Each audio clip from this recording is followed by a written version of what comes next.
सबैलाई यीशु ख्रीष्टको नाउँमा जय मसीह। आज म तपाईहरुलाई जब हामी पवित्र आत्मासँग हिँड्छौँ भनेदेखिलाई हाम्रो जीवनमा के परिवर्तन हुन्छ भनिकन म तपाईहरुलाई बाँड्न चाहन्छु।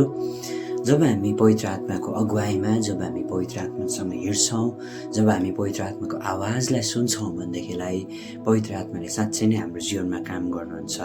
पहिलो कुरा यूहन्ना 16:13 पद अनुसार जब हामी पवित्र आत्माको अगुवाईमा हिँड्छौँ भनेदेखिलाई यस्तो लेखिएको छ, तैपनि जब उहाँ अर्थात् सत्यका आत्मा हुनुहुन्छ तब उहाँले सबै सत्यतामा उहाँले हामीलाई बाटो देखाउनुहुन्छ। जब हामी पवित्र आत्माको अगुवाईमा हिँड्छौँ भनेदेखिलाई पवित्र आत्माले हामीलाई सत्यताको बाटोमा हिँडाउनुहुन्छ। पवित्र आत्माले हामीलाई डाइरेक्ट गर्नुहुन्छ, पवित्र आत्माले हामीलाई गाइड गर्नुहुन्छ। सो हाम्रो जीवनको हरेक निर्णयहरूमा, हाम्रो पाइलाहरूमा हामीले कुन चाहिँ बाटो हिँड्नुपर्छ, what we have to choose, पवित्र आत्माले हामीलाई सिकाउनुहुन्छ। दोस्रो कुरा, पवित्र आत्माले हाम्रो भित्रबाट हामीलाई परिवर्तन गर्नुहुन्छ। जब हामी पवित्र आत्मा हाम्रो जीवनमा आउनुहुन्छ भनेदेखिलाई गलाती 5:22 अनि 23 पद अनुसार पवित्र आत्माको फलहरू हाम्रो जीवनबाट फल्न थाल्छ। अनि पवित्र आत्मा हाम्रो जीवनमा आउने प्रमाण चाहिँ के हो भन्दै गर्दाखेरि त्यो चाहिँ स्पिरिचुअल फ्रुट हो।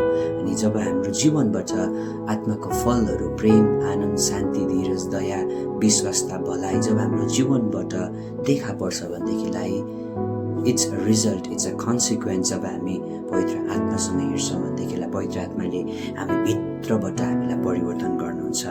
तेस्रो कुरा, पवित्र आत्माले हामीलाई शक्तिशाली बनाउनुहुन्छ। प्रेरित 1:8 पदमा जब पवित्र आत्मा हामीसँग हुनुहुन्छ, जब हामी भित्र पवित्र आत्मा आउनुहुन्छ भनेदेखिलाई हामी शक्ति पाउनेछौँ अनि हामी गवाई हुनेछौँ। शक्ति चाहिँ के को लागि भन्दै गर्दाखेरि रोमी 8:13 पद अनुसार जब हामी पवित्र आत्मा हामी भित्र आउँछौँ भनेदेखिलाई पवित्र आत्माले हामीलाई पापलाई जित्नमा सहायता गर्नुहुन्छ। पवित्र आत्माले हामीलाई शरीरको हरेक अभिलाषाहरू जित्न सहायता गर्नुहुन्छ। पवित्र आत्माले हामीलाई शरीरको हरेक संसारका कुराहरू, लोभ्याउने कुराहरूदेखि पवित्र आत्माले हामीलाई अलग गर्नुहुन्छ। अनि चौथो कुरा, पवित्र आत्माले हामीलाई त्यो निश्चयता दिनुहुन्छ। के को निश्चयता भन्दै गर्दाखेरि रोमी 8:16 पद अनुसार हामीलाई परमेश्वरको सन्तान हुने हामीलाई त्यो निश्चयता दिनुहुन्छ। जब हामी पवित्र आत्माको निर्देशनमा, जब हामी पवित्र आत्माको भरपुरीमा हिँड्छौँ भनेदेखिलाई। अनि पाँचौँ कुरा, यूहन्ना 14:26 पद अनुसार पवित्र आत्माले हामीलाई पुरा शान्तिमा हामीलाई डोर्याउनुहुन्छ। जब हामी पवित्र आत्माको अगुवाईमा हिँड्छौँ, when we walk with the Holy Spirit, He will give His peace. उहाँको शान्ति हामीलाई दिनुहुन्छ।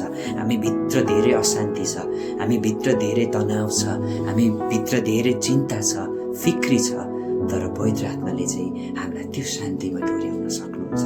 अन्तिम कुरा, दोस्रो कोरिन्थी 13:14 पदमा चाहिँ लेखेको छ, प्रभु यीशु ख्रीष्टको अनुग्रह, परमेश्वरको प्रेम र पवित्र आत्माको सङ्गति तिमीहरू सबैसँग रहन्। अनि पवित्र आत्मा जब हामी कहाँ आउनुहुन्छ भनेदेखिलाई यी फेलोसिप्स, उहाँले परमेश्वरको उपस्थितिलाई ल्याउनुहुन्छ, उहाँले हामीलाई सिंहासनसँग जोड्नुहुन्छ, उहाँले हामीलाई स्वर्गसँग जोड्नुहुन्छ, उहाँले हामीलाई पिताको हृदय बुझ्न दिनुहुन्छ। यी फेलोसिप उहाँले हामीलाई कम्युनिकेट गर्नुहुन्छ। सो जब हामी पवित्र आत्माको निर्देशनमा हिँड्छौँ भनेदेखिलाई He will direct us, उहाँले हामीलाई परिवर्तन गर्नुहुन्छ, उहाँले हामीलाई शक्तिशाली बनाउनुहुन्छ, उहाँले हामीलाई निश्चयतामा डोर्याउनुहुन्छ, उहाँले हामीलाई शान्ति दिनुहुन्छ अनि उहाँले हामीलाई स्वर्गसँगको सङ्गतिमा उहाँले